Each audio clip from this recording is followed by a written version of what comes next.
العالمين والصلاة والسلام على أشرف الأنبياء والمرسلين وعلى آله وصحبه ومن تبعهم بإحسان إلى يوم الدين. سبحانك لا علم لنا إلا ما علمتنا إنك أنت العليم الحكيم. ولا حول ولا قوة إلا بالله العلي العظيم. Rabbi shrah li sadri wa yassir li amri wahlul 'uqdatam min lisani yafqahu qawli.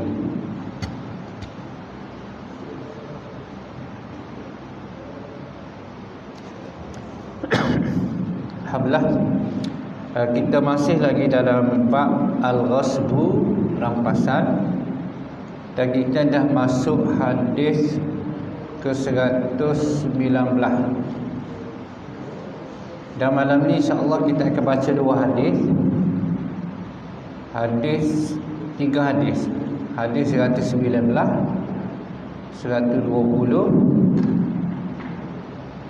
dan 121. Hadis 119, wa an Rafi' bin Khadij radhiyallahu ta'ala anhu qala Qala Rasulullah sallallahu alaihi wasallam man zara'a fi ardi qaumin bighairi iznihim falaysa lahu minaz zar'i syai'un wa lahu nafaqatuhu.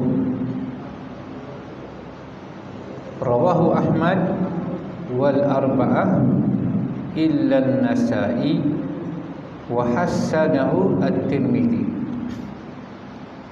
Wa yuqalu innal Bukhariya dha'afahu.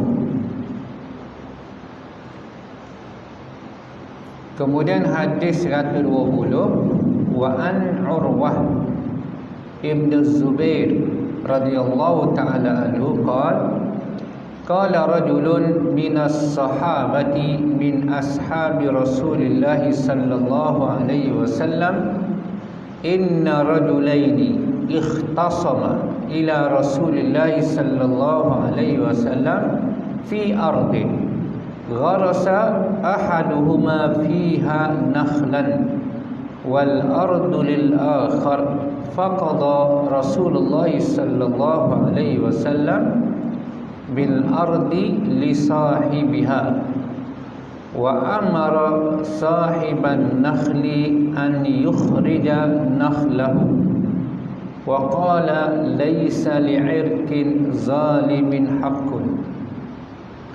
Rawahu Abu Daud wa isnadu hasan. Dan satu lagi hadis, wa akhiruhu inda ashabis sunan min riwayati Urwah an Sa'id bin Zaid wa ikhtulifa fi waslihi wa irsalihi wa fi ta'yini sahabiyhi. Baik, sebelum kita lihat maksud hadis ketiga-tiga hadis ni, kita lihat status hadis. Yang pertama, hadis Rafi' bin Khadij. Hadis ni riwayat Imam Ahmad, Abu Daud, At-Tirmizi dan Ibnu Majah. Dan ulama berbeza pandangan lah mengenai status hadis ni. Ada kata sahih, ada kata hasan, dan ada kata dhaif. Antara ulama yang mengatakan hadis ni hasan ialah Imam At-Tirmizi. Dan ulama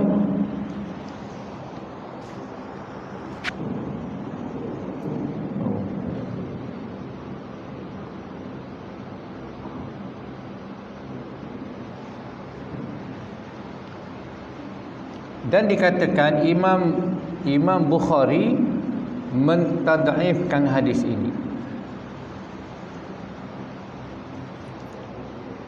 Tetapi ulama mengatakan bahawa maksud Imam Bukhari dhaif di sini ialah salah satu daripada jalur sanad hadis ni. Mana hadis ni mempunyai banyak jalur lah, 2, 3, 4 jalur. Dan salah satunya kalau ikut Imam Bukhari dhaif. Sebaliknya Imam Bukhari melihat secara keseluruhan tu, setelah melihat setiap jalur, dibuat kesimpulan bahawa hadis ni adalah hadis hasan. Adapun hadis yang kedua juga adalah hadis hasan. Adapun hadis yang ketiga itu ulama khilaf. Baik, kita lihat makna hadis yang pertama daripada Rafi' bin Khadij.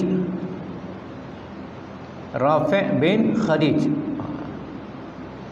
radhiyallahu ta'ala anhu bahawa Rasulullah sallallahu alaihi wasallam bersabda, barang siapa menanam di atas tanah suatu kaum tanpa izin mereka, maka ia tidak memiliki apa pun daripada tanaman tersebut, namun ia mendapat nafkah, iaitu belanja.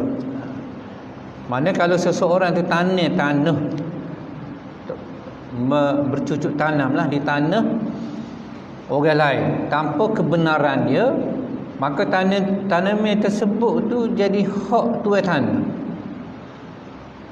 dan hak jenannya tu tak boleh apa satu, kecuali dia boleh mungkin bayaran ganti rugilah, kos biji kos benih, lepas tu kos siraman, pengairan dan sebagainya, itu dia dapat.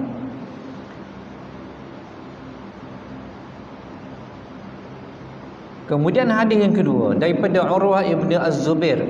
Ini anak kepada Az-Zubair ibn Al-Awwam, dan juga merupakan anak saudara kepada Aisyah, Sayyidatina Aisyah. Sebab Urwah ni anak Az-Zubair ibn Al-Awwam dengan Asma binti Abu Bakar. Katanya bahawa seorang sahabat Rasulullah sallallahu alaihi wasallam berkata, dia tak sebut nama sahabat ni. Kalau kira dalam konteks ulumul hadis, perawi ni kira perawi majhul lah, mana tidak diketahui dia punya identiti. Dan dalam konteks ulumul hadis, kalau perawi itu majhul, maka sanad hadis tersebut dhaif. Apabila sanad dhaif, maka dengan sendirinya hadis tersebut dhaif lah. Tetapi oleh kerana yang tidak dinamakan ini adalah sahabat, bukan perawi selepas sahabat seperti tabi'in dan tabi'in. Jadi kalau sahabat ni majhul, tidak menjadi masalah, tidak menjejaskan status hadis lah. Sebab apa? Sebab semua sahabat ni adalah udul ataupun adil. Jadi kita tahu siapa dia sahabat, kau tak tahu kau sama je. Hadis tu tidak terjejas. Baik. Daripada seorang sahabat Rasulullah sallallahu alaihi wasallam berkata, ada dua orang yang bertengkar, lalu pergi mengadu kepada Rasulullah sallallahu alaihi wasallam mengenai tanah. Jadi isu tanah ni bukan isu baru ni. Sahabat balas dah ke tanah. Tak, kita ni tidak sahabat dah. Kalau kita balas bab tanah tu biasalah dah. Salah seorang di antara mereka telah menanam pohon kurma di atas milik tanah sahabat yang lain. Bukan tanah kakao, bukan tanah sayur ni, tanah pokok kurma. Supaya tanah museking lah ni. Lalu jadi balaslah dua tu. Cuma jurus sahabat ni dia balas pergi cari Rasulullah. Kita kalau balas kat pakai tak tegur siapa lah. Pakai akak kelewel lah. Pakai masa muka lah. Lalu Rasulullah sallallahu alaihi wasallam memutuskan tanah tetap menjadi milik pemiliknya. Mana kalau tanah tu terbiar milik individu, tiba-tiba mari orang lain mengusahakan tanah tersebut, dia tak berubah status tanah tu. Sebab apa? Sebab itu tanah milik individu, walaupun tanah tersebut terbiar. Berbeza dengan tanah milik pemerintah, milik kerajaan. Kalau tanah terbiar, jadi sesiapa boleh mengusahakan tanah tersebut, tapi tak boleh memiliki lah. Jadi Nabi SAW memutuskan tanah tersebut tetap menjadi pemiliknya dan menyuruh pemilik ataupun penanam, pengusaha pohon kurma tadi cabut pokok dia. Cabut pokok. Dan baginda bersabda, akar yang zalim tidak mempunyai hak.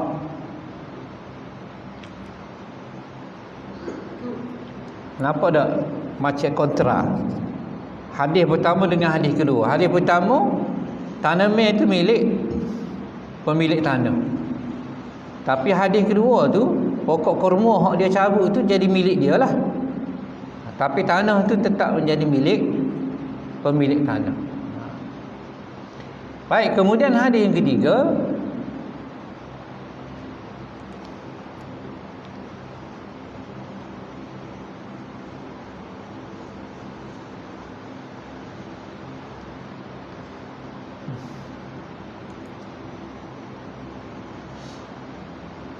akhir hadis ini, wa akhiruhu tu maksud akhir hadis ni. Mana hadis yang ketiga tu sambungan kepada hadis sebelum tu.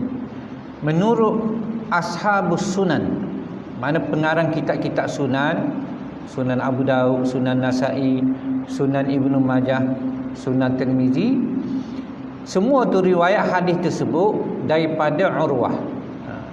Jadi hadis yang ketiga tu sambungan kepada hadis yang kedua, iaitu daripada Urwah Ibnu Zubair. Kemudian Urwah Ibnu Zubair ni riwayat daripada Sa'id bin Zaid. Jadi Urwah ni bukan sahabat. Dia bukan sahabat. Dia tak sempat dengan Nabi SAW, tapi dia sempat dengan sahabat. Mana dia tabi'in lah. Sebab itulah dia riwayat hadis ini daripada Sa'id bin Zaid radhiyallahu ta'ala anhu. Cuma tak disebut di sini. Ada ni, an Sa'id bin Zaid.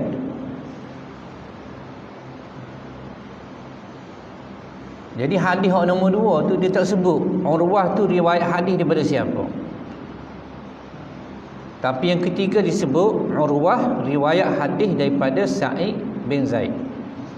Sebab itulah disebut waqtulifa fi waslihi wa irsalihi. Ulama khilaf, adakah hadis Urwah ni hadis mausul ataupun mursal?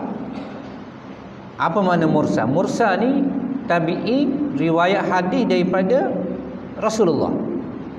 Dia tu tabi'in tapi dia riwayat hadis direct daripada Rasulullah. Macam Urwah tadi riwayat daripada Rasulullah, maka hadis tersebut hadis mursal lah. Sebab tak mungkin tabi'in riwayat hadis daripada Rasulullah. Dia mesti tabi'in daripada sahabat daripada Rasulullah. Jadi ada ulama kata hadisnya hadis mursal. Sebab Urwah ni tidak riwayat daripada sahabat, sedangkan dia tabi'in. Dan ada kata mausul. Urwah riwayat hadis daripada Sa'id dan daripada Rasulullah sallallahu alaihi wasallam. Baik. Fiqh al-hadis. Hadis-hadis ini mengandungi keterangan tentang hukum bercocok tanam di atas tanah milik orang lain tanpa kebenarannya. Masya Allah, Islam ni cukup lengkap. Dia cerita semua hak berkaitan dengan kepentingan manusia, semua dia cerita. Tujuannya tak suruh bala, itu je. Nak jaga hubungan, sama ada sesama jiran ke, hubungan saudara mara ke, baksaka. Ini hubungan kejiranan ataupun hubungan ukhuwah. Cuma hadis ni Ibnu Hajar letak dalam bab al-ghasbu, bab rampasan. Kalau kita tengok zahir hadis ni macam tak ada kaitan dengan bab al-ghasbu, bab rampasan. Jadi apa rasional Ibnu Hajar meletakkan hadis ni dalam bab al-ghasbu, bab rampasan? Baik, kewajaran Ibnu Hajar memasukkan hadis-hadis ini dalam bab ghasbu atau rampasan adalah kerana seperti dijelaskan sebelum ini bahawa rampasan tidak hanya melibatkan perkara berbentuk fizikal, material semata-mata. Malah ia juga melibatkan perkara yang berbentuk maknawi ataupun manfaat. Kita ambil kereta kan, lepas tu kita guna, kita atas kelip. Ambil tak royak, itu rampasan tu. Kita guna barang kan, tak royak, lepas tu kita atas kelip. Itu berbentuk rampasan. Cuma tidak dalam bentuk fizikal ataupun material. Sebaliknya berbentuk manfaat. Supaya guna selipar orang lah. Guna selipar orang atas kelip tapi tak royak. Itu ada elemen al-ghasbu. Supaya tanah tadilah. Dia guna tanah orang tanpa kebenaran. Dia tak ambil tanah, cuma dia manfaatkan tanah tersebut. Justru mengambil manfaat daripada sesuatu milik orang lain tanpa kebenaran juga adalah dianggap sebagai ghasbun ataupun merampas. Melalui hadis pertama, Nabi SAW menyatakan bahawa barang siapa yang bercucuk tanam di atas tanah milik orang lain tanpa kebenarannya terlebih dahulu, maka ia tidak berhak sedikit pun ke atas hasil tanaman tersebut. Tak boleh apa satu. Mungkin modal dia tak besar, tapi setelah pokok tu dah membuahkan hasil, mungkin nilai dia bertambah lah. Tapi disebabkan dia guna tanah orang tanpa kebenaran, maka tak boleh apa satu. Kecuali namun ia berhak menerima ganti rugi di atas segala biaya dan belanja yang dikeluarkan seperti kos biji benih, kos bercucuk tanam, galur, pengairan dan sebagainya.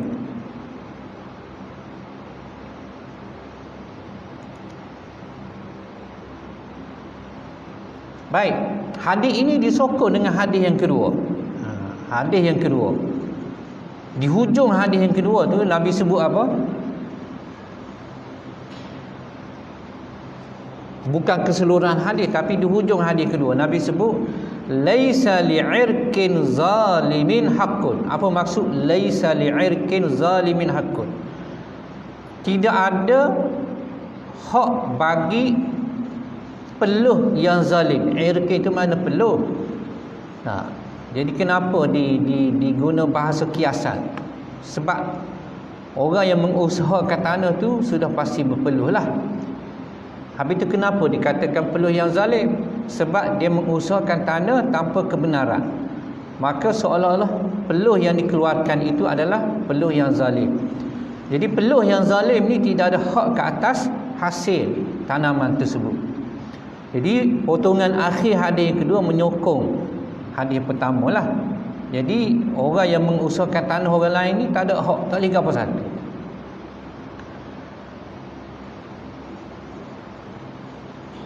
Iaitu segala usaha orang yang mengusahakan tanah orang lain tanpa kebenaran dianggap sebagai orang yang zalim, dan ia sama sekali tidak berhak ke atas hasil usaha tersebut. Sebaliknya, ia menjadi pemilik tanah. Baik. Sementara hadis kedua, Rasulullah SAW memutuskan terhadap dua orang sahabat yang bertelingkah mengenai masalah tanah. Salah seorang menanam pokok kurma. Ini beza. Cuba perhati bahasa Arab. Cuba perhati bahasa hadis yang pertama tu, dia guna istilah zara'a, man zara'a. Tapi hadis yang kedua, dia guna istilah gharasat. Jadi dua istilah ni berbeza. Kalau zara'a ni tanaman, mana tanaman yang tidak berbatang lah. Seperti sayur-sayuran, padi, jagung, gandum, itu zara'a. Tapi gharasa ni dia tanam tanaman yang mempunyai batang dan dahan, seperti pokok kurma, kelapa sawit ke, pokok kelapa ke, pokok durian ke, pokok langsak ke.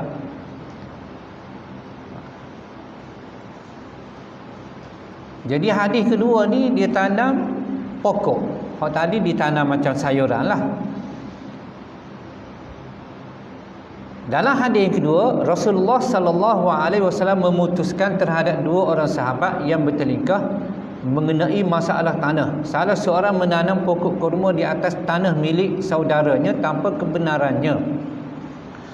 Lalu Nabi sallallahu alaihi wasallam memutuskan bahawa tanah tersebut tetap menjadi milik pemiliknya selain daripada memerintah pemilik pohon kurma mencabut pohon kurmanya. Selain itu, pemilik tanah juga berhak menuntut. Jadi hak yang kedua ni, pokok kurma dengan hasil tu boleh kepada penanam, pengusaha. Lepas tu tuan tanah boleh ke apa? Tuan tanahnya berhak menuntut ganti rugi di atas penggunaan tanah miliknya, termasuk kerosakan tanah setelah dicabut pohon kurma yang ditanam. Baik, menurut jumhur ulama yang terdiri daripada Imam Abu Hanifah, Imam Syafi'i dan juga Imam Malik serta sekumpulan ulama yang lain, pemilik tanah berhak memaksa orang yang bercucuk tanam mencabut tanamannya serta wajib membayar sewa ke atas tanah yang digunakannya manakala tanaman tersebut menjadi milik penanam. Jadi kalau berdasar pada hadis kedua tu, tanaman itu menjadi milik penanam. Lepas tu tuan tanahnya hanya boleh ganti rugi je hasil penggunaan tanah tersebut ataupun kerosakan tanah. Manakala Imam Ahmad, Ishaq, Ibnu Hazm dan lain-lain berpendapat bahawa jika seseorang bercucuk tanam di atas tanah milik orang lain tanpa kebenaran, maka dia tidak berhak memperoleh apa-apa ke atas tanamannya, namun ia berhak menerima upah di atas biaya yang dikeluarkan. Jadi jumhur ulama ni dia kata hasil tanaman boleh kepada pengusaha tadi. Tuan tanah boleh ganti rugi je. Ganti rugi hasil penggunaan tanah dia serta kerosakan tanah. Itu pendapat jumhur ulama. Adapun mazhab Hambali dia kata jika seseorang bercucuk tanam di atas tanah milik orang lain tanpa kebenaran, maka dia tidak berhak memperoleh apa-apa ke atas tanamannya, namun ia berhak menerima upah di atas biaya. Mana pengusaha tak boleh ke apa satu, hasil tanaman tak boleh. Ini mazhab Hambali lah. Kalau mazhab kita Syafi'i, hasil tanaman itu boleh kepada pengusaha tanaman. Tuan tanah boleh ganti rugi. Baik. Namun ada di kalangan ulama yang lain yang membezakan antara tanaman yang mempunyai batang dan tanpa batang. Jika ia menanam tanaman tanpa batang seperti sayuran, gandum, padi dan sebagainya, maka ia hendaklah dibiarkan dan hasilnya menjadi milik pemilik tanah. Ini balik kepada hadis pertama tadilah. Manakala dia tanam sayuran, contohnya padi ke, biar, tak payah sabut, tak boleh sabut lah. Dan hasil tanaman tadi menjadi milik milik siapa? Menjadi milik pemilik tanah lah. Baik, hal demikian kerana tanaman tersebut tidak memerlukan masa yang panjang. Jadi kalau tanaman yang tak ada batang, tak ada dahan ni, tak perlu tunggu masa yang panjang untuk menghasilkan, mendapat hasil. Jadi biarlah, tak payah cabut lah. Cuma hasil tanaman tadi boleh kepada pemilik tanah. Manakala tanaman yang mempunyai batang seperti pohon kurma, pohon getah, kelapa sawit dan sebagainya, maka pemilik tanah boleh memaksa penanam mencabutnya. Dan hasilnya menjadi milik penanam. Sebab apa? Sebab kalau tanam pokok yang berbatang dan berdahan ni nak dapat hasil tu lamalah. Paling kurang setahun dah. Tidak agak 2 tahun, 3 tahun. Jadi letihlah tuan tanah nak tunggunya. Mungkin dia nak guna tanah dia. Jadi tuan tanah tu berhak paksa pengusaha tadi, penanam tadi cabut pokok. Walaupun mungkin pengusaha tak boleh gabung satu sebab dia cabut tak ada mata ke. Tapi kalau tak cabut merugikan tuan tanah lah. Sebab nak boleh tunggu hasil tu mungkin 2, 3, 4 tahun. Jadi dia berhak cabut. Dan hak dia cabut itu jadi milik dia lah. Jadi dia beza. Kalau tanaman dengan tanam pokok. Kalau tanam pokok tu milik pengusaha. Cuma pengusaha kena bayar ganti rugi kepada tuan tanah. Tapi kalau dia tanam tanaman itu jadi milik pengusaha. Tanaman menjadi pemilik tanah. Lepas tu pemilik tanah kena bayar kos biaya, kos belanja kepada pengusaha. Ada beza. Baik. Baik, timbul isu pula. Tadi tanah milik individu tak? Lagu mana kalau tanah milik kerajaan? Rizak dalam ke, rizak talian air ke, rizak apa lagi? Boleh tak nak bercocok tanam ataupun nak buat setuh kereta ke, rumah teres lah, ada rizak jalan, dia nak buat setuh kereta. Setuh kereta bukan untuk kegunaan awam tapi untuk kegunaan peribadi, boleh ke tak? Hak ni kalau tanah milik individu memang kampung tak boleh lah, dia kena minta kebenaran dulu. Tapi kalau milik kerajaan, dia ada dua jenis. Satu tanah yang terbiar dan satu lagi tanah yang tidak terbiar. Kalau tanah terbiar, siapa-siapa boleh mengusahakan tanah milik kerajaan walaupun tanpa kebenaran. Ini berdasar kepada hadis man ahya ardan maitatan ataupun maitatan falahu, maka dia berhak untuk mendapat hasilnya. Tapi syaratnya tanah tu bukan milik individu lah. Pertama milik tanah awam, milik kerajaan. Yang kedua tanah tu tanah terbiar, tidak diusahakan oleh pemerintah. Selain daripada itu ada lagi syarat lain.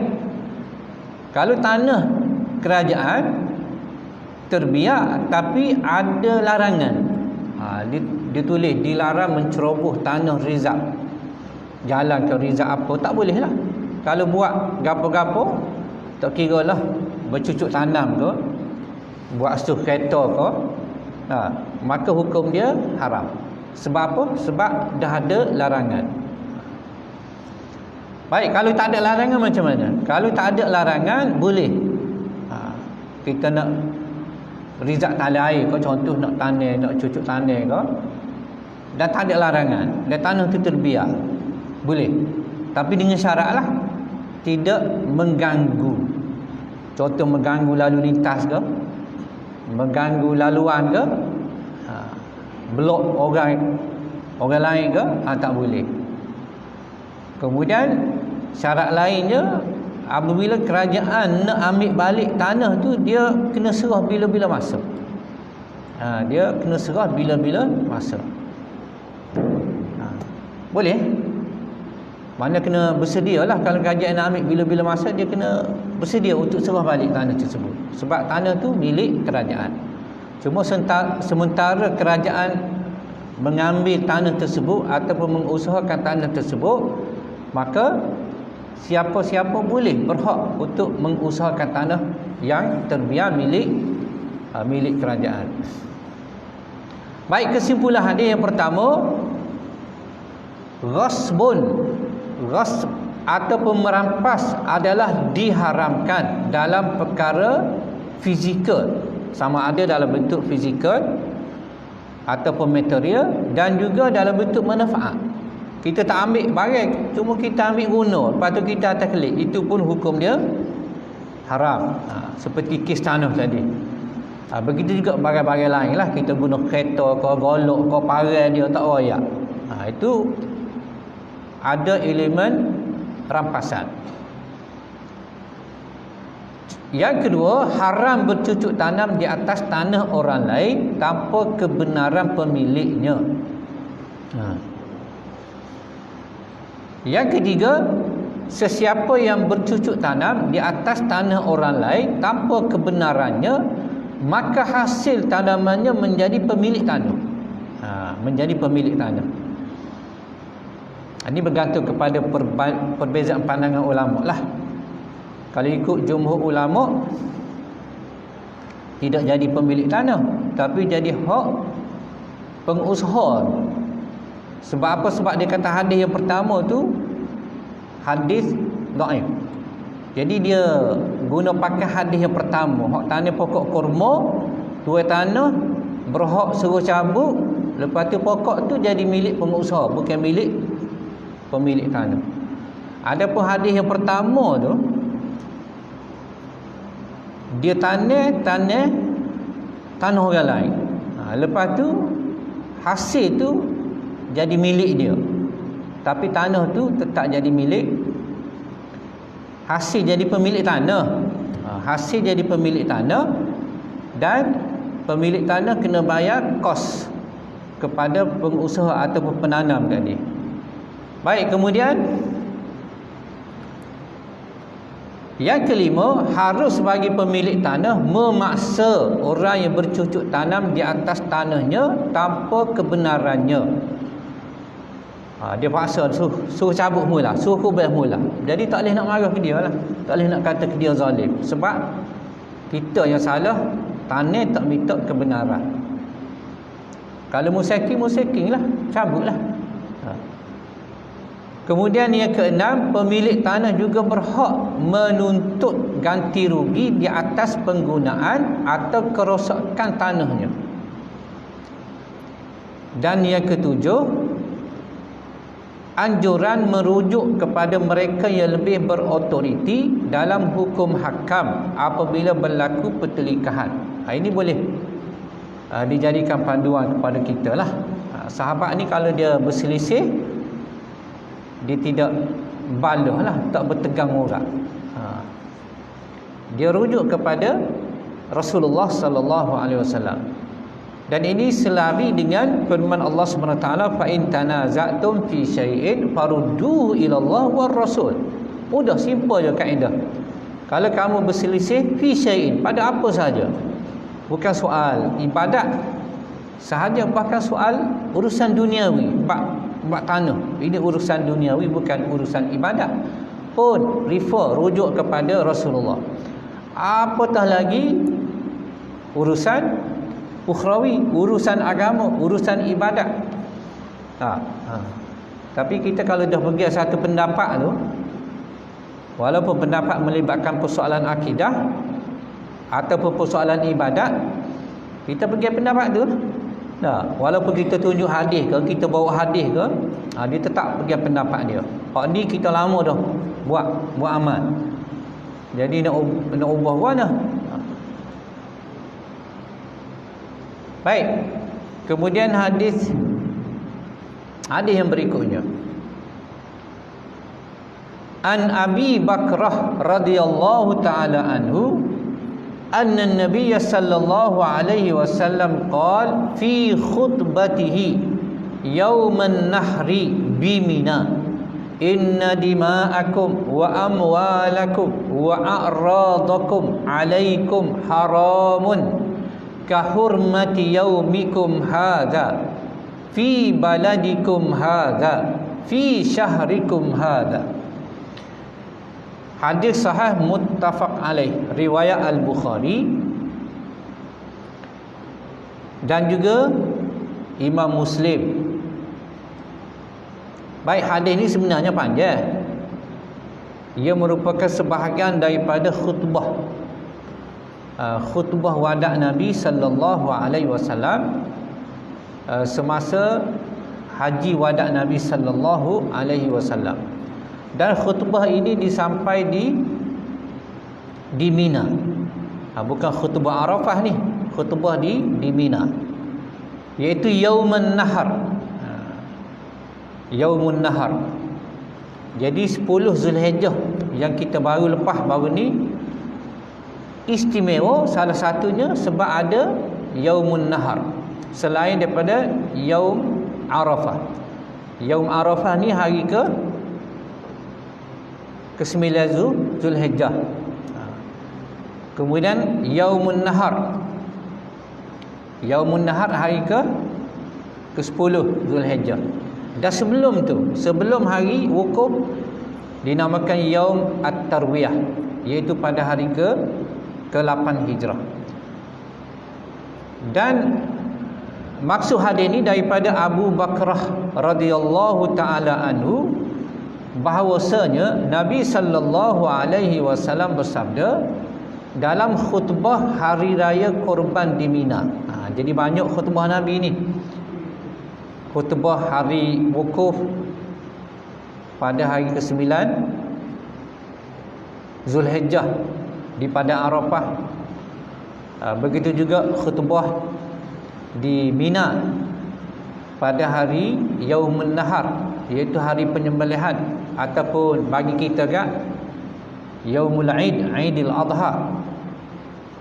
Begitu juga hari ke-11 Nabi baca khutbah juga di Mina. Dalam khutbah hari raya Korban di Mina, sesungguhnya, kata Nabi, sesungguhnya darah kamu, harta kamu dan kehormatan kamu adalah haram ke atas kamu sebagaimana haramnya hari kamu. Jadi bulan Zulhijjah itu termasuk bulan Muharram, apatah lagi pada hari raya Yaumun Nahar. Fi baladikum hadza, di negeri kamu ini, iaitu di Mekah, tanah haram, hari haram, tanah haram. Fi syahrikum hadza, dan di bulan kamu ini. Jadi bulan haram, tanah haram, hari haram. Begitulah juga darah-darah kamu, harta benda kamu dan juga kehormatan kamu adalah haram. Baik, khutbah ini ialah khutbah rasmi Nabi sallallahu alaihi wasallam sempena haji wada' baginda alaihi salatu wassalam pada tahun ke-10 Hijrah. Dan khutbah ini disampaikan pada hari raya Korban di Mina. Jadi khutbah Nabi dah ada dua. Satu khutbah rasmi seperti khutbah raya, khutbah Jumaat, khutbah istisqa, dan satu lagi khutbah yang tidak rasmi. Khutbah tidak rasmi ini dia tidak terikat lah, tak kira hari berapa, tak kira masa mana. Ada isu turun ayat, Nabi naik khutbah, naik member baca khutbah. Tak.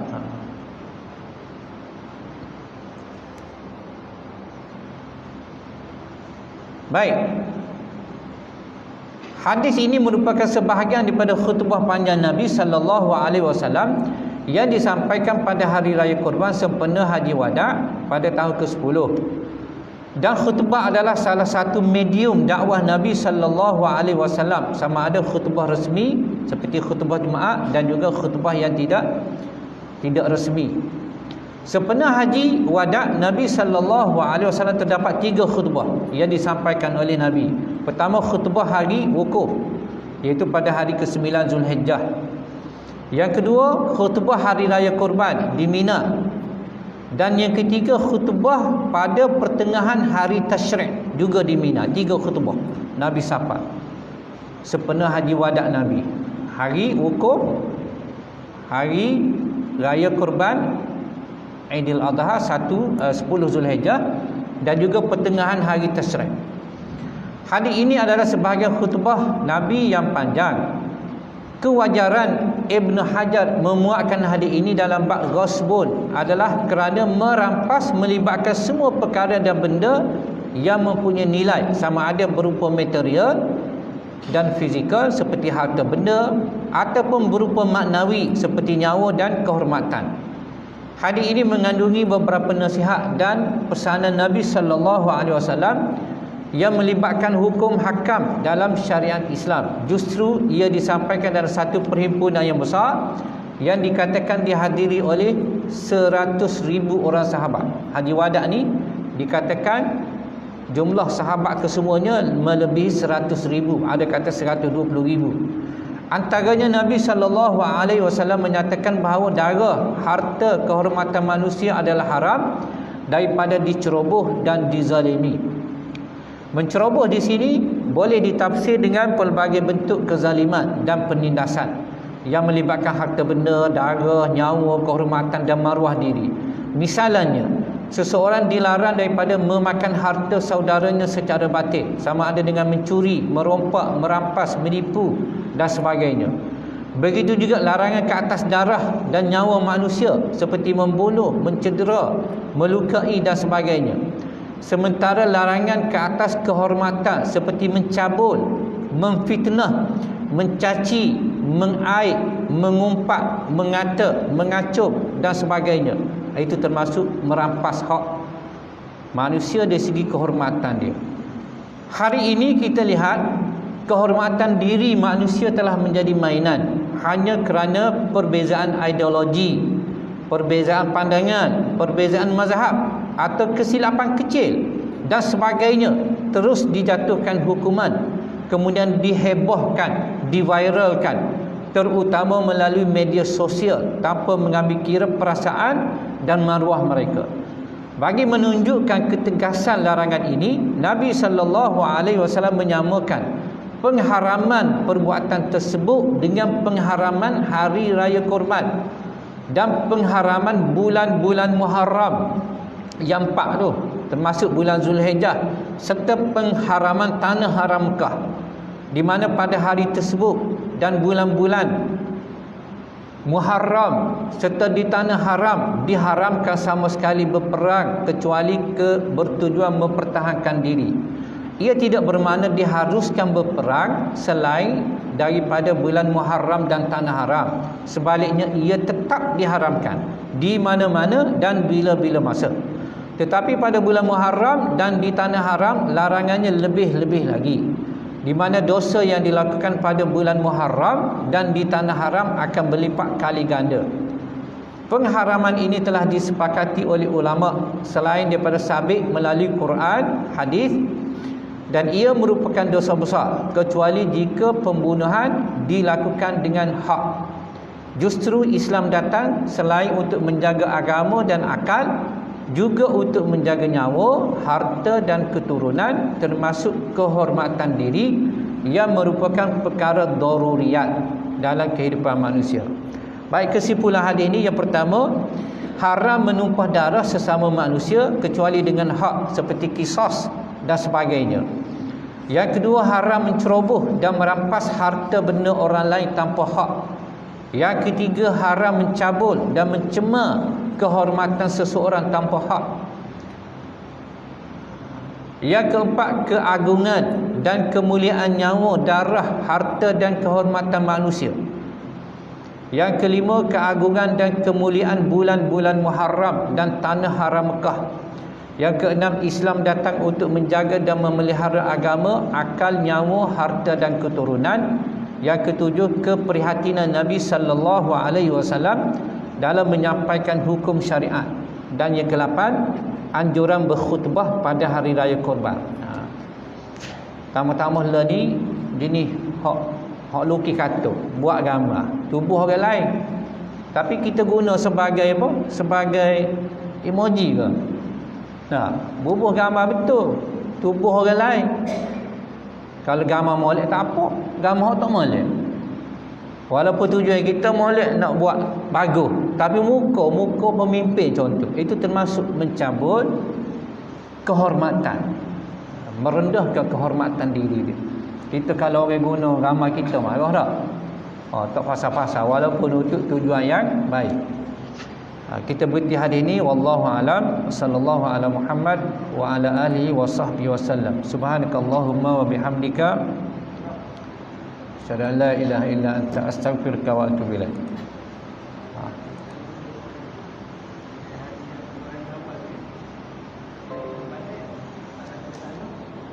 Wan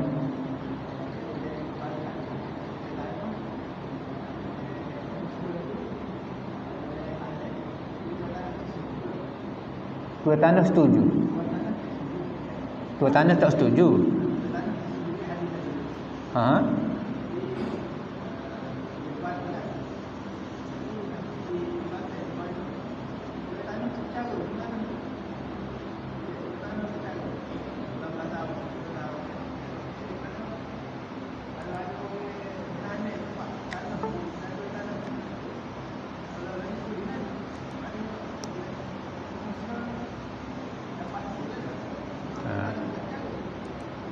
Baik, soalan ni dia kata kalau kita mengusahakan tanah orang lain,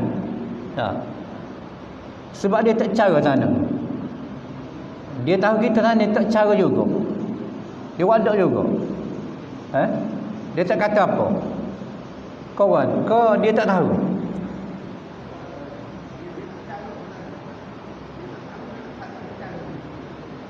Mana kalau dia tahu orang usaha tanah dia tak cara juga.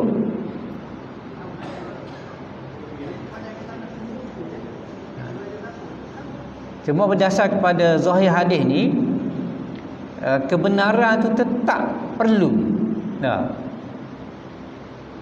Walaupun tuan tanah tu tak cara. Kalau kita usaha juga, dia tak cara. Kalau berdasar kepada zahir hadis ni tak boleh juga, haram hukum dia. Kita guna tanah orang tanpa kebenaran. Hak dia tak cara tu ada beberapa kemungkinan lah. Mungkin dia segan. Sebab kita ni orang ada kuasa ke, ada pengaruh ke, anak orang besar ke. Jadi dia tak kisahlah. Tak kisah tu mungkin ada sebab lah. Dia tak berani ke. Ataupun segan ke, ataupun malu ke. Ada juga lagu tu.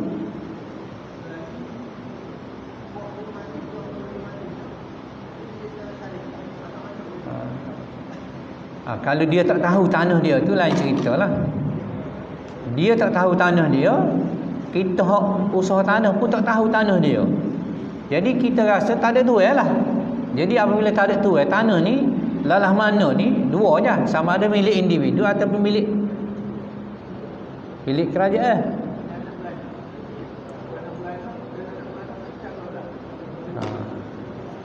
Dia walaupun tak cara, hak dia tetap pemilik.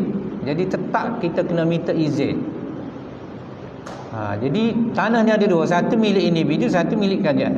Kalau milik individu walaupun tanah tu terbiar tak boleh. Terbiar ni maksud tuan tanah tak mengusahakan ataupun tuan tanah tak cara langsung. Tetap kena dapat kebenaran. Tapi kalau tanah milik pemerintah, milik kerajaan, kalau terbiar boleh usaha. Dan hasil tu jadi milik kita.